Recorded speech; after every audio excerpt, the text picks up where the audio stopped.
Today, our habitat is very dependent on the international grid of energy and water.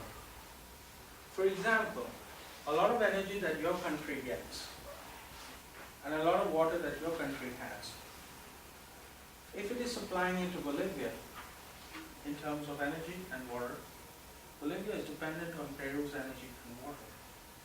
Sometimes Peru is dependent on Bolivia's energy and water. They're buying energy, selling energy. They're buying water, selling water.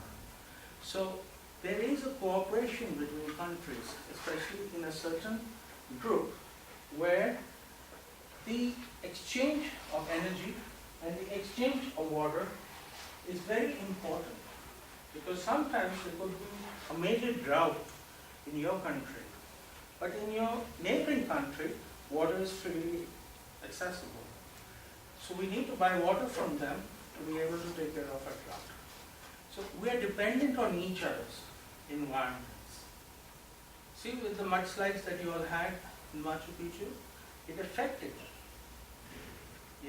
So it is important to understand that when you think of your habitat in your country, your neighboring countries are also important. And for them also to think of Peru sitting in Bolivia, and for Peru to think of Bolivia, and vice versa. Because what happens in Bolivia will affect you. What happens in Chile in an earthquake will affect you.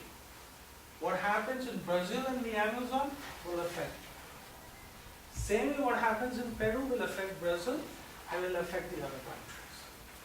You cannot say that the clouds will stop in Peru and not go to Bolivia. That the rain will stop in Peru and not go forward.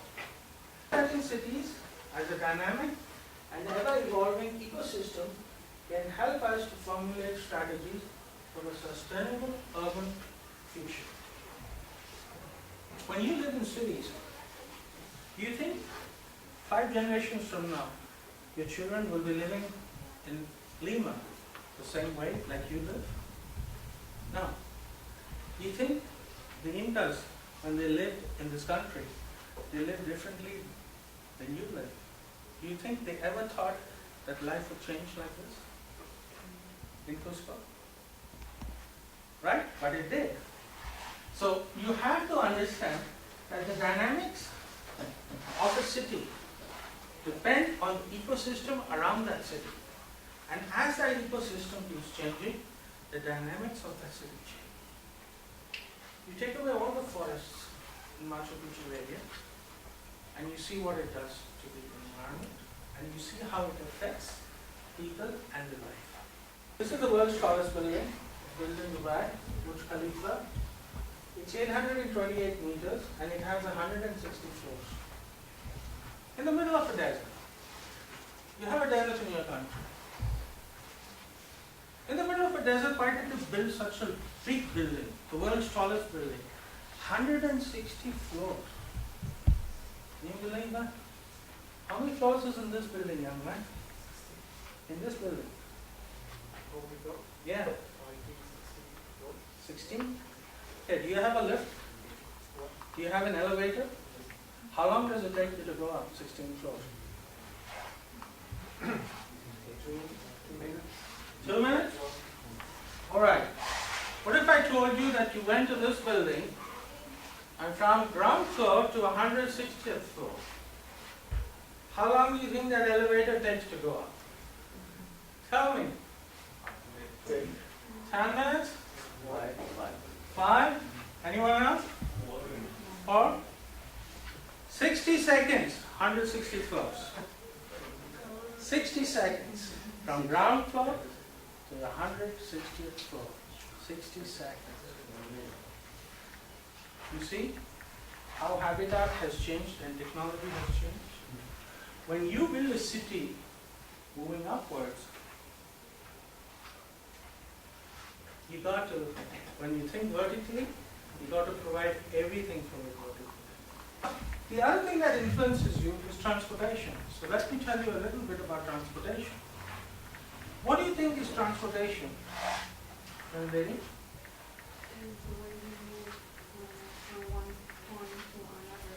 The way you move from point A to point B. Okay. So you're all agreed that transportation is very important, right? Because it gets you from place A to place B. Whether it is from home to work or work to home, or to the gym, or to the movies, whatever. But it gets you where you need to be at a particular time. Do you think you could do what you do without transportation in your life? Yeah? A different way? Yeah? Do you think even during Inca's time it was important? Yeah? Even they felt at that time that transportation was an important part of the civilization.